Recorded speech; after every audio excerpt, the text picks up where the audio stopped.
as the snow blustered outside. He pulled his woolen coat over his shoulders and prepared himself to trudge out into the brisk cold of the moonlit darkness. He didn't prepare a lamp, as the bright light of the moon was adequate for the journey. A long journey, though it would be. He shoved the letter into his pocket and placed his hand on it to assure himself it was still there, feeling the words written on it inside touching his heart. As he pushed the door open on its creaky hinges against the snow built up outside, he placed one foot in front of the other with his head bent down. The cold air and wind bristled past his ears, and he began his journey. There was no trodden path, so each footstep was new. The snow crunched before him. As he looked over his shoulder, he realized that he was indeed alone on this forlorn night. Farther and farther as he made his way into the forest, he saw the shadows of the naked trees, as if they were aboding, shadowing ghosts looming over him. With his hand in his pocket, all he could think of was his precious E. Through their correspondence, E was the only name she gave him, and G was the only name he gave in return. The letter felt good in his hand and gave him warmth. Warmth inside, if nothing else. He wished he had a horse, but he didn't have one, so every footfall were just tiny steps toward his destination. It's so cold, he thought, and I have so far to go. I must get there before daylight. The moon was waning. I really needed to hurry. She told me to get there before daylight, before her father came home from a business trip. This was the time, you see, the time she told me in the letter to meet her. As I clutched the letter in my hand in my pocket, I began to walk faster. I still had a few mountaintops to cross, but just a few more miles. Finally, I came to a path that led up a hill that leveled off, and I was amazed as it opened up into a clearing with a majestic castle in front of me. This I could see clearly as the moonlit shone on the white stone facade. I was nervous now. I slowly made my way up to the double doorways and crept up the steps till I made my way to the giant door knockers. Should I use them? No, I chose not to. I walked my way around until I saw a coal chute. I was amazed that things seemed to be recently cared for. I weighed my options, knowing that I wasn't supposed to be there. I chose the coal chute. I lifted the heavy metal lid and eased my way down into the dark, dirty abyss.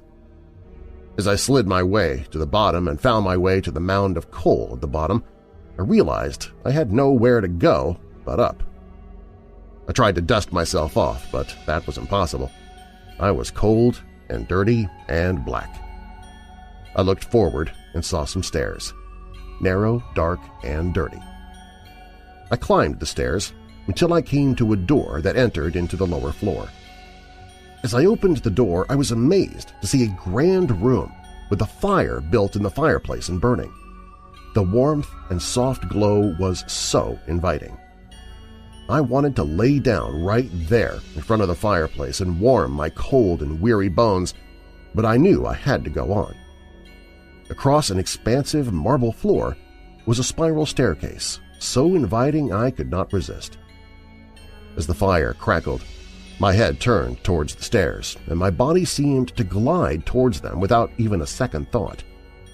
Up the stairs I went. When I reached the top, I knew automatically which way to go. I felt a presence. She had drawn me there. I opened the door and entered the room. And there it was, a most beautiful mahogany coffin.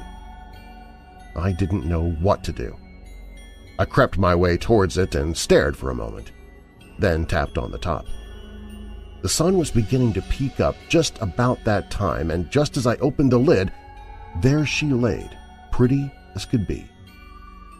Suddenly there was the sound of a herd of horses, and I closed the lid quickly and fled back down the stairs, back into the coal bin as her father came home rushing to get to his daytime abode.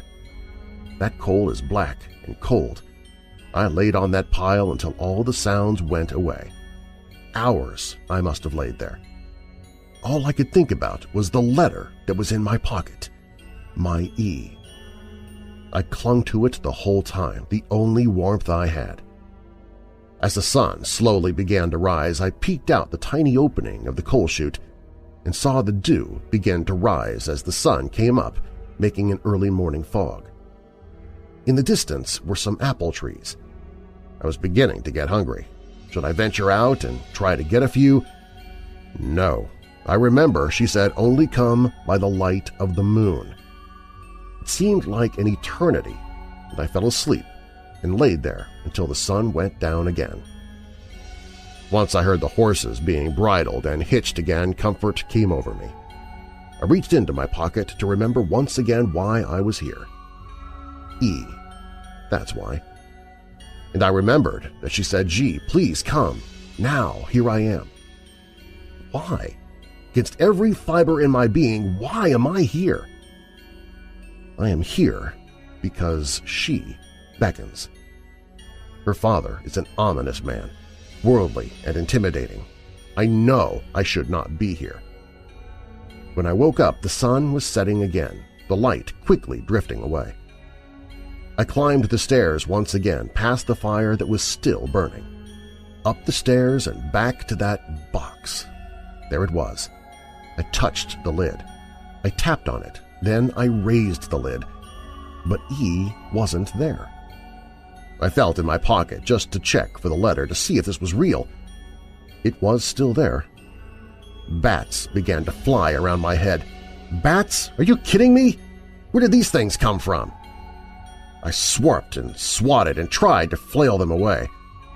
In the midst of my preoccupation, I turned, and there she stood. The bats were suddenly gone, but there she stood in her glorious beauty. I was aghast, yet captivated. Never had I seen such a stunning creature, the epitome of beauty. Those teeth. Just as I knew she would, she embraced me and gently placed her fangs into my neck. Now I was complete. As I awoke the next morning, I looked outside the window, and hearing her father's horses upon their return, those apple trees had a whole new meaning to me.